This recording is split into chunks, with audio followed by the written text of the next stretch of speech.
Le silence de 3 heures du matin fut déchiré par un grincement épouvantable. L'ascenseur numéro 2 venait de s'immobiliser brutalement entre le 7e et le 8e étage, ses câbles vibrant dans un écho métallique qui résonna dans tout l'immeuble de prestige. Marcus Rivera abandonna immédiatement son café refroidissant sur le comptoir de marbre du hall d'entrée. À 35 ans, ce concierge de nuit avait développé un instinct infaillible pour les urgences. Son corps athlétique se mit en mouvement avec une fluidité naturelle, ses longues jambes franchissant rapidement l'espace entre son bureau et les ascenseurs. L'uniforme bleu marine, impeccablement ajusté, épousait parfaitement sa silhouette musclée, fruit de années passées dans les gymnases pour oublier des douleurs qu'il préférait taire. Ses yeux d'un bleu acier scrutèrent le panneau de contrôle. Le voyant rouge clignotait frénétiquement. Cabine bloquée, occupée. Son cœur s'accéléra imperceptiblement tandis qu'il actionnait le système d'urgence, ses doigts experts parcourant les commandes avec une précision chirurgicale. La barbe légère qui ornait sa mâchoire carrée ne parvenait pas à masquer la tension qui s'installait sur ses traits parfaitement dessinés. Un gémissement étouffé filtra à travers les portes métalliques. Féminin, désespéré. Marcus actionna l'ouverture manuelle, ses avant-bras se contractant sous l'effort. Le mécanisme céda dans un souffle d'air confiné. Ce qu'il découvrit le figea sur place. Une femme était recroquevillée dans l'angle de la cabine, ses cheveux châtains collés par la transpiration sur son visage livide. Elle portait un manteau noir froissé, trop grand pour elle, qui semblait l'engloutir. Ses mains tremblaient violemment, serrant contre sa poitrine un sac de cuir cognac dont la fermeture éclair était à demi ouverte. Leurs regards se croisèrent. Les yeux de la femme, d'un vert émeraude troublant, exprimaient une terreur pure qui dépassa tout ce que Marcus avait pu observer dans sa carrière. Mais derrière cette peur se cachait autre chose. Une intelligence aiguë, une force brisée, mais pas anéantie. Marcus s'agenouilla lentement, ses mouvements calculés pour ne pas l'effrayer davantage. Sa voix, naturellement grave et rassurante, s'adoucit jusqu'à devenir un murmure. « Madame, tout va bien maintenant. Je suis Marcus, le concierge. Vous êtes en sécurité. » La femme le dévisagea avec une intensité déconcertante, comme si elle évaluait sa sincérité, pesait ses intentions. Ses lèvres s'entr'ouvrirent, mais aucun son n'en sortit. Elle resserra instinctivement son étreinte sur le sac. Marcus tendit une main ouverte, paume vers le haut, dans un geste d'une douceur infinie. « Pouvez-vous me dire votre nom ?»« Claire », murmura-t-elle enfin, sa voix brisée par l'émotion. « Claire Dubois. » Le nom flotta dans l'air confiné de l'ascenseur. Marcus hocha doucement la tête, gravant chaque détail de ce visage dans sa mémoire. Les pommettes hautes, la bouche pulpeuse malgré la pâleur, cette beauté naturelle que même la détresse ne parvenait pas à altérer complètement. « Claire, est-ce que vous êtes blessée ?» demanda-t-il en examinant discrètement son état général. Elle secoua la tête avec véhémence, ses cheveux dansant autour de son visage. « Non, non, pas physiquement. » Les derniers mots échappèrent à ses lèvres comme un aveu involontaire. Marcus fronça légèrement les sourcils. Son expérience lui avait appris à déceler les non-dits, les silences lourds de sens. Cette femme fuyait quelque chose, ou quelqu'un. « Vous habitez dans l'immeuble ?» continua-t-il avec la même patience infinie. Le regard de Claire se fit fuyant. « J'ai des amis au 20e étage. Je venais leur rendre visite. » Mensonge. Marcus le sut instantanément. Aucun résident du 20e étage ne recevait de visite à 3 heures du matin, et cette femme ne portait pas les vêtements de quelqu'un en visite amicale. Ce manteau trop grand, ces chaussures plates usées, cette façon de tenir son sac comme s'il contenait sa vie entière. « Voulez-vous que je vous aide à sortir ?» proposa-t-il en se relevant, tendant sa main vers elle. Claire hésita longuement avant d'accepter son aide. Quand leurs doigts se touchèrent, Marcus ressentit un choc électrique qui le surprit lui-même. La peau de cette femme était glacée, mais quelque chose d'indéfinissable passa entre eux. Une reconnaissance mutuelle, peut-être. La reconnaissance de deux âmes blessées qui se reconnaissaient. Il l'aida à se relever avec une délicatesse infinie, son autre main se positionnant naturellement dans le creux de ses reins pour la soutenir. Claire était plus petite qu'il ne l'avait estimée, le sommet de sa tête arrivant à peine à la hauteur de son épaule. Cette fragilité physique contrastait avec l'intensité de sa présence. Une fois debout, Claire vacilla légèrement. Marcus resserra instinctivement son étreinte protectrice. Doucement, prenez votre temps. C'est à ce moment-là que son attention fut attirée par le sac de cuir. Dans le mouvement, l'ouverture s'était encore élargie. Marcus entrevit furtivement quelque chose qui le troubla profondément. Un coin de document officiel, un passeport peut-être, et plus inquiétant encore, l'éclat métallique de ce qui ressemblait à... Non, c'était impossible. Claire suivit son regard et referma précipitamment son sac, ses joues s'empourprant. « Ce n'est rien, » murmura-t-elle, mais sa voix tremblait. Marcus décida de ne pas insister. Pas maintenant. Cette femme était terrorisée, et son instinct protecteur, développé au fil des années passées à veiller sur cet immeuble et ses résidents, prenait le dessus sur sa curiosité. « Venez, sortons de là », dit-il en le guidant hors de l'ascenseur. Le hall d'entrée, avec ses marbres immaculés et ses éclairages tamisés, offrait un contraste saisissant avec la claustrophobie de la cabine.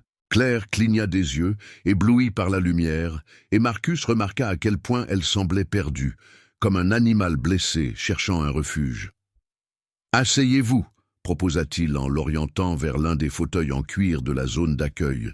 « Je vais vous chercher un verre d'eau. » Mais Claire secoua la tête avec véhémence. « Non, non, je ne peux pas rester, il faut que je parte. »« Partir? À cette heure ?» Marcus consulta sa montre. « Il est 3h15 du matin.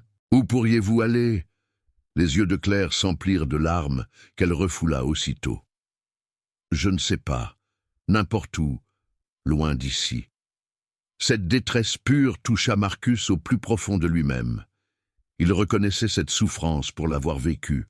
Cette sensation d'être traqué par des démons invisibles. 3 ans plus tôt, quand il avait perdu Sarah dans cet accident stupide, il avait ressenti la même urgence de fuir, de disparaître, de recommencer ailleurs. « Claire, » dit-il en s'agenouillant devant elle, ses yeux bleus plongeant dans les siens avec une intensité bouleversante.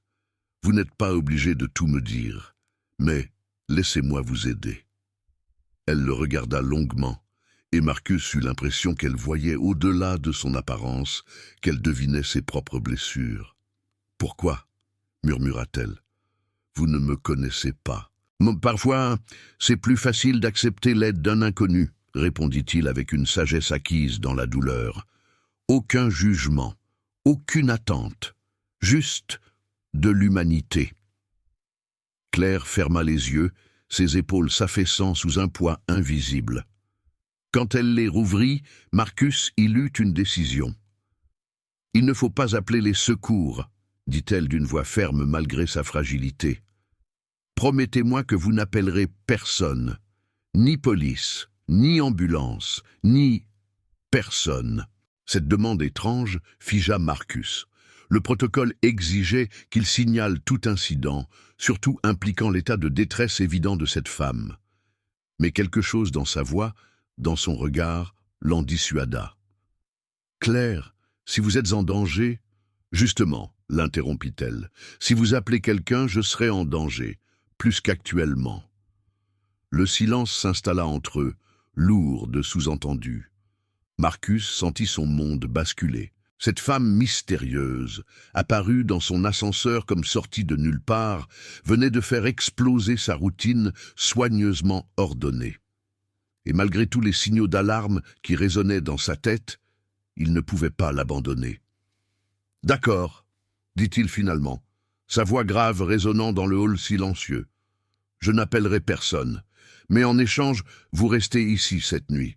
Vous ne pouvez pas errer dans les rues dans cet état. » Claire le regarda avec une reconnaissance mêlée d'incrédulité. « Vous ne savez pas ce que vous faites. »« Peut-être pas, » admit Marcus en se relevant. « Mais je sais ce que je ressens, et je ressens que vous avez besoin d'aide. » Il lui tendit à nouveau la main, et cette fois, Claire la prit sans hésitation. Leurs doigts s'entrelacèrent, naturellement. Et Marcus ressentit à nouveau cette connexion troublante, cette impression d'avoir trouvé quelqu'un qui comprenait sa propre solitude. « Venez, murmura-t-il, je connais un endroit où vous pourrez vous reposer. » Alors qu'il se dirigeait vers l'arrière du hall, Claire serrant toujours son mystérieux sac contre elle, Marcus ne pouvait pas imaginer que cette nuit allait changer sa vie à jamais, que cette femme fragile et terrorisée portait en elle un secret capable de les détruire tous les deux, et que quelque part dans la ville, des hommes en costume sombre consultaient déjà sa photo, avec l'ordre de la ramener. Morte ou vive, Marcus guida Claire à travers un dédale de couloirs étroits que seuls les employés connaissaient. Leurs pas résonnaient faiblement sur le carrelage industriel, contrastant avec l'opulence du hall principal. L'éclairage de service jetait des ombres dansantes sur les murs beiges, créant une atmosphère à la fois protectrice et inquiétante. « Où m'emmenez-vous » murmura Claire, sa voix trahissant une méfiance qui n'avait jamais vraiment disparu. « Dans la salle technique du sous-sol » répondit Marcus en poussant une porte marquée « Accès interdit ». « Personne ne viendra nous déranger là-bas. C'est mon refuge quand j'ai besoin de solitude. » La salle technique était un environnement chaleureux, malgré son aspect utilitaire. Les ronronnements des machines créaient une symphonie apaisante, et Marcus avait aménagé un coin personnel près des chaudières, un vieux canapé en cuir récupéré, une table basse artisanale, quelques livres écornés. Une lampe halogène diffusait une lumière dorée qui transformait cet espace industriel en cocon intime. Claire s'immobilisa sur le seuil, ses doigts crispés sur la poignée de son sac. « Vous vivez ici ?»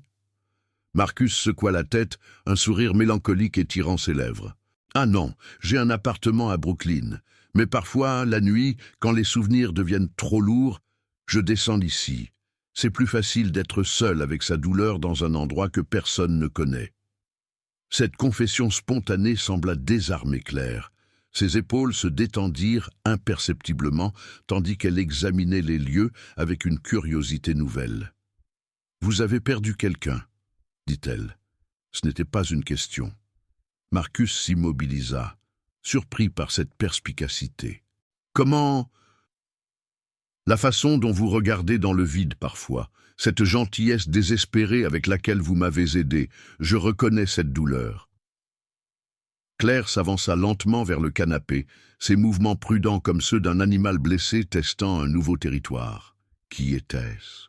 Marcus demeura silencieux un long moment, observant cette femme mystérieuse qui venait de mettre le doigt sur sa blessure la plus profonde. « Sarah » finit-il par murmurer. « Ma fiancée. Un accident de voiture il y a 3 ans. Un chauffard qui a grillé un feu rouge. » Claire s'assit délicatement sur le canapé, posant son sac à côté d'elle avec une précaution extrême. « Je suis désolé. »« Et vous ?» demanda Marcus, en s'installant dans le fauteuil en face d'elle, maintenant une distance respectueuse. « Qui ou quoi vous fait fuir en pleine nuit ?» Le visage de Claire se ferma instantanément. « Je ne peux pas. Vous ne pouvez pas, ou vous ne voulez pas. Les deux. » Elle détourna le regard, ses doigts jouant nerveusement avec la fermeture éclair de son sac. « Moins vous en savez, mieux c'est, pour votre sécurité. » Marcus se pencha vers elle, ses yeux bleus cherchant les siens avec une intensité troublante. « Claire, regardez-moi. » Elle obéit, malgré elle. « Je vois une femme terrifiée qui porte un secret trop lourd pour elle. Je vois quelqu'un qui a tout perdu et qui ne sait plus à qui faire confiance. Mais je vois aussi une force incroyable, une intelligence aiguë, une beauté qui résiste à la destruction. » Les joues de Claire s'empourprèrent légèrement. « Vous ne me connaissez pas. »« Peut-être, mais je connais la douleur. Et je sais reconnaître quelqu'un qui se bat pour survivre. » Marcus marqua une pause, cherchant les mots justes. Sarah me disait toujours que les meilleures personnes sont celles qui ont traversé l'enfer et qui gardent encore assez d'humanité pour tendre la main aux autres. Cette phrase brisa quelque chose en Claire. Ses yeux s'emplirent de larmes qu'elle ne chercha plus à retenir. « Vous ne comprenez pas. Si je reste, si je vous raconte quoi que ce soit, je vous mets en danger. Des gens très dangereux me cherchent. » « Quel genre de gens ?»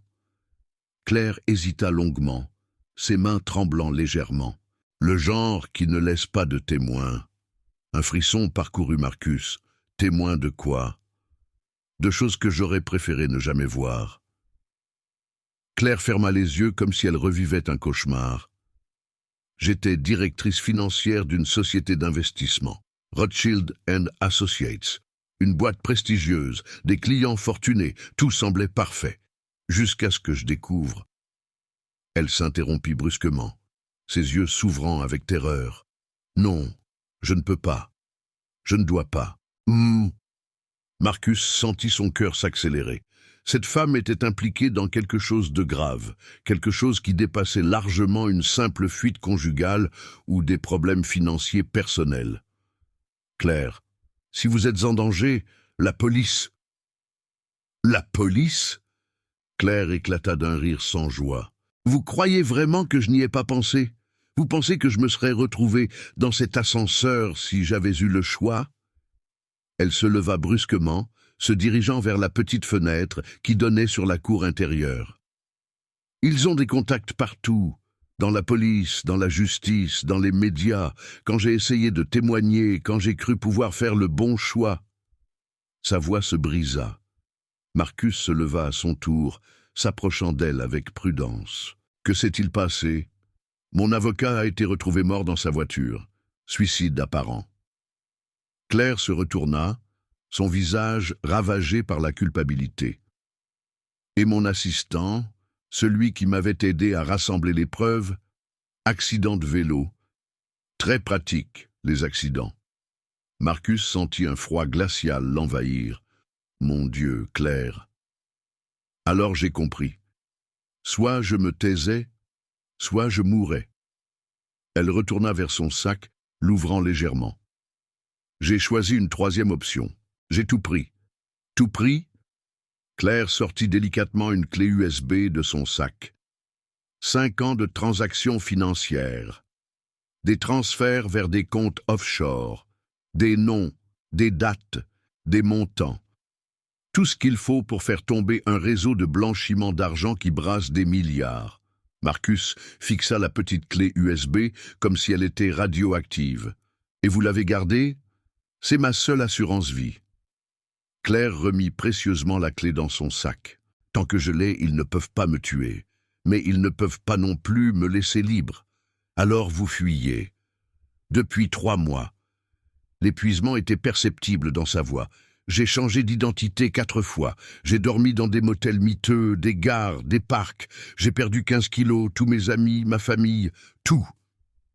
Marcus s'approcha d'elle, ses mains se posant délicatement sur ses épaules. « Claire, vous ne pouvez pas continuer comme ça. Vous allez mourir d'épuisement avant qu'il ne vous trouve. »« Alors, que me proposez-vous » demanda-t-elle avec amertume. « De me rendre ? De leur remettre gentiment les preuves et d'espérer qu'ils me laissent tranquille? Je ne sais pas, mais il doit y avoir une solution. » Marcus plongea son regard dans le sien.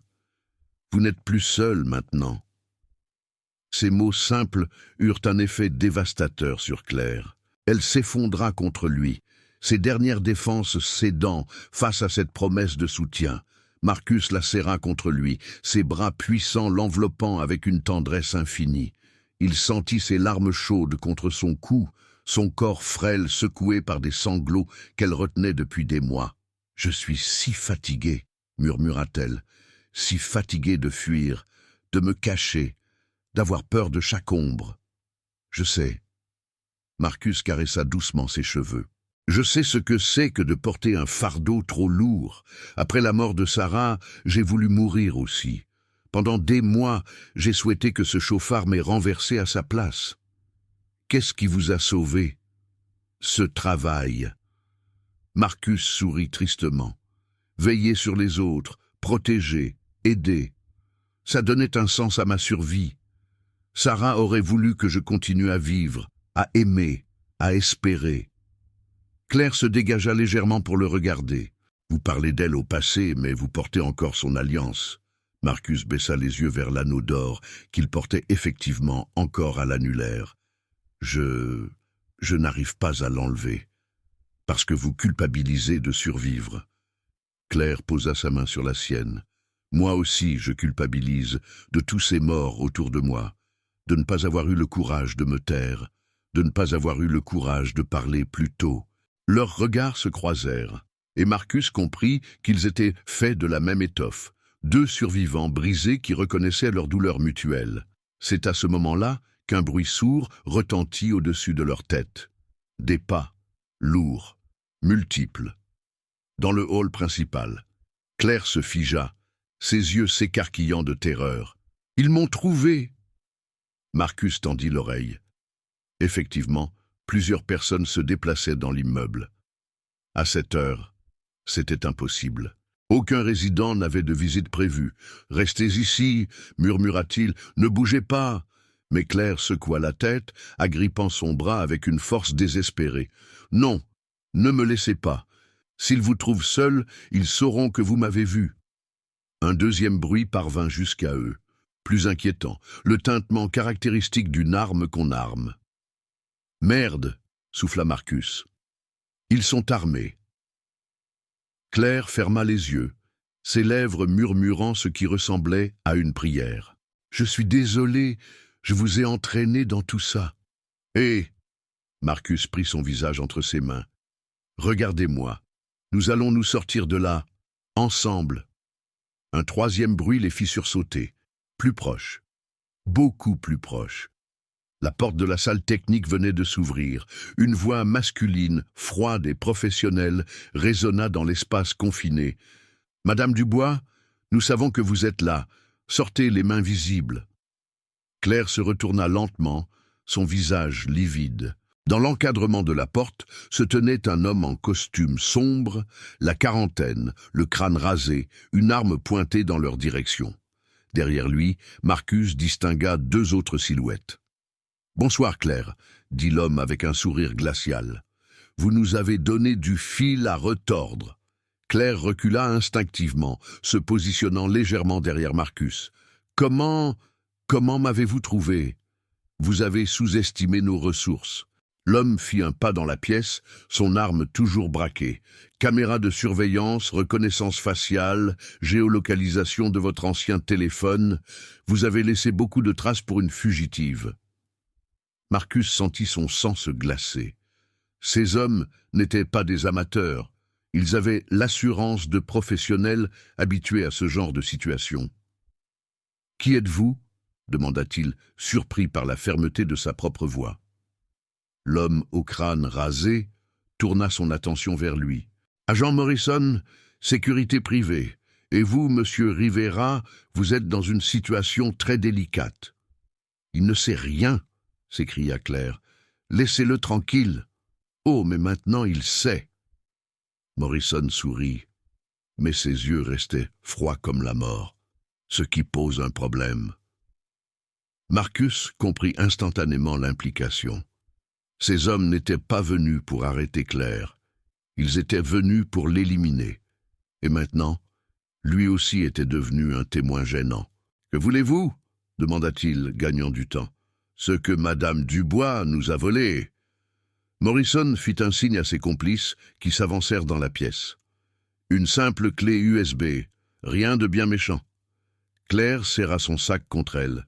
« Jamais. »« Oh, je pense que si. » Morrison ajusta sa prise sur son arme. « Parce que sinon, votre nouveau petit ami va avoir un très grave accident. » Le canon de l'arme se braqua sur Marcus.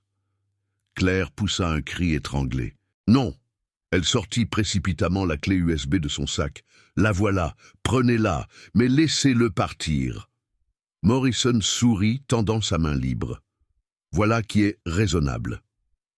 Mais au moment où Claire s'apprêtait à lui remettre la clé, Marcus comprit que ces hommes n'avaient aucune intention de les laisser partir. Vivants, ils restaient des témoins. Et les témoins, comme l'avait dit Claire, ces gens ne les laissaient pas en vie. Il fallait agir. Maintenant. D'un geste brutal, Marcus renversa la table basse entre eux et Morrison, créant un instant de confusion. « Courez !»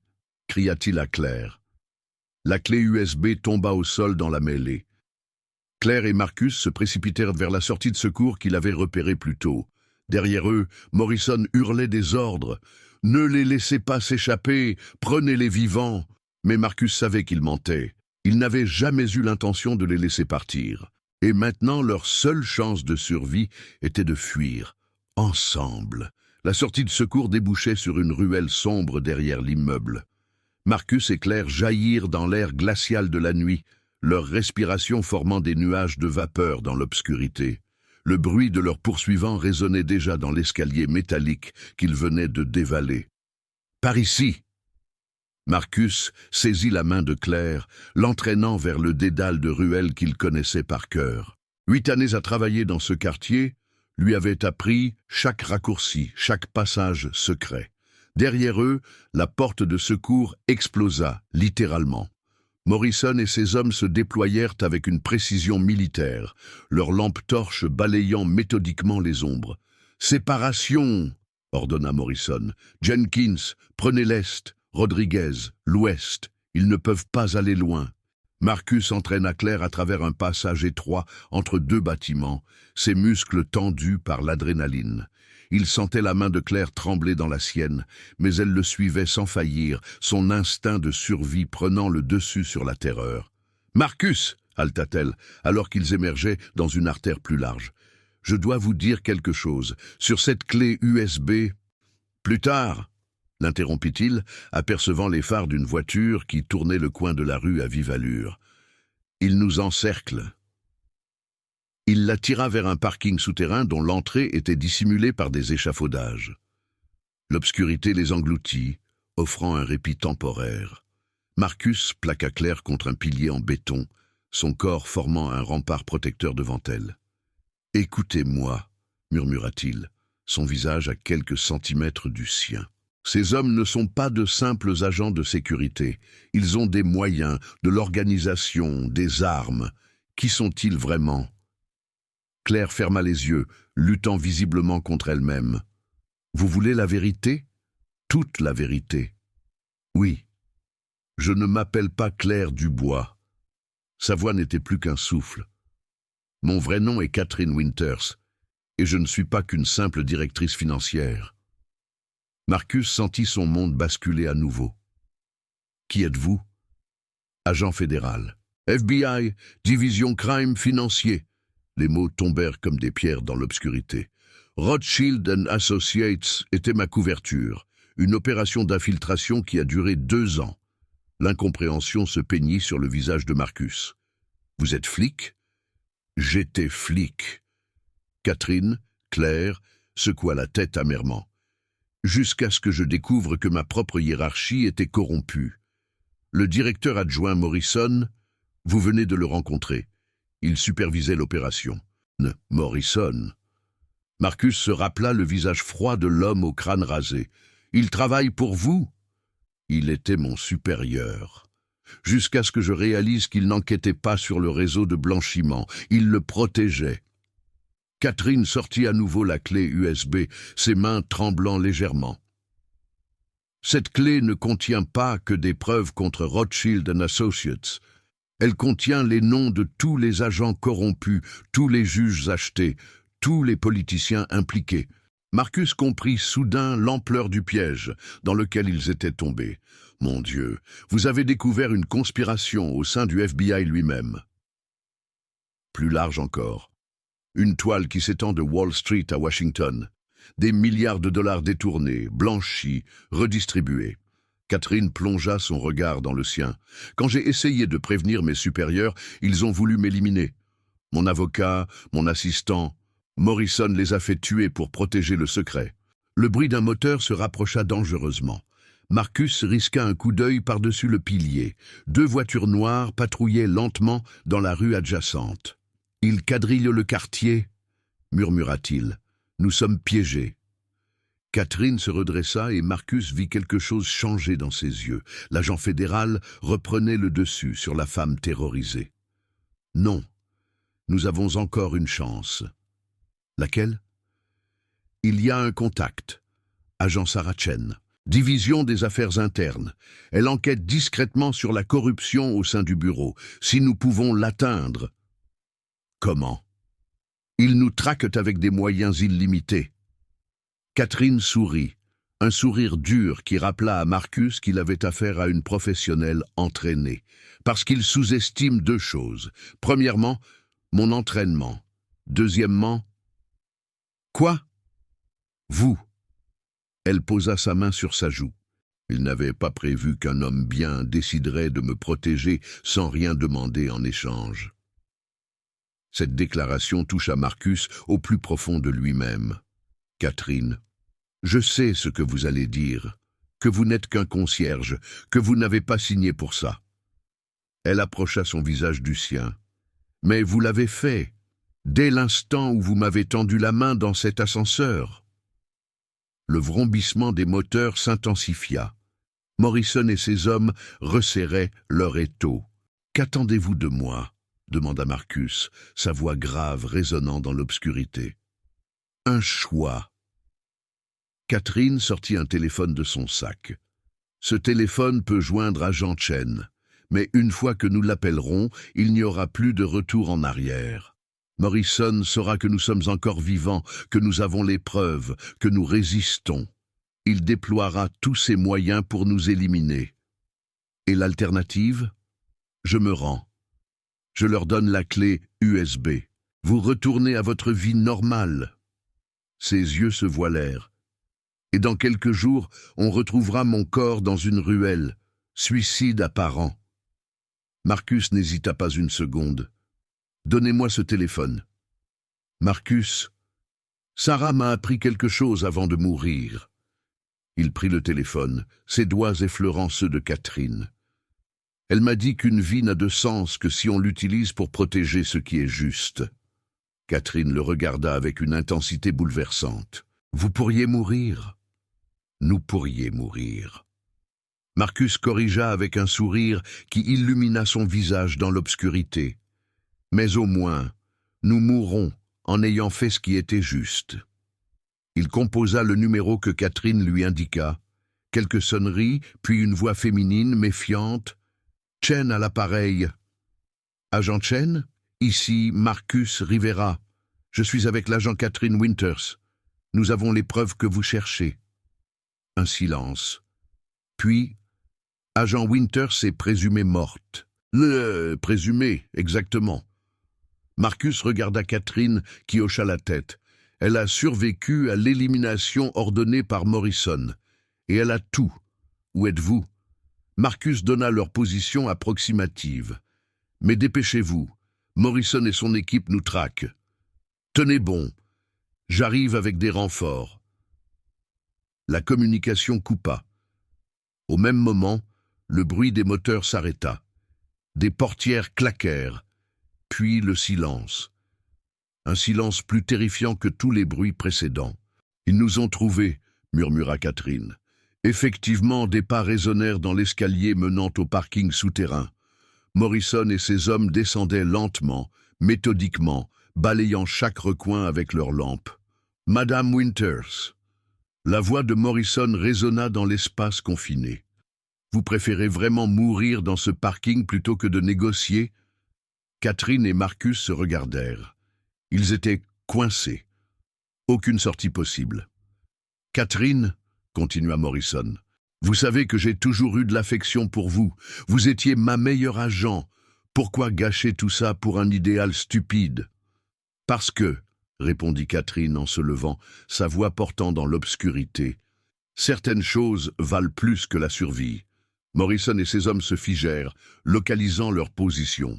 Très touchant, mais totalement inutile. C'est à ce moment-là que résonnèrent d'autres bruits, d'autres moteurs, d'autres portières, et une voix amplifiée. « FBI, rendez-vous, l'immeuble est cerné !» Agent Chen était arrivé avec ses renforts. Morrison jura violemment. « Comment ?»« Parce que, » dit Catherine en sortant de sa cachette, la clé USB brandie comme un trophée, « vous avez sous-estimé la puissance de la vérité. » Les minutes qui suivirent furent un chaos contrôlé. Agent Chen et son équipe investirent le parking, neutralisant Morrison et ses complices avec une efficacité remarquable.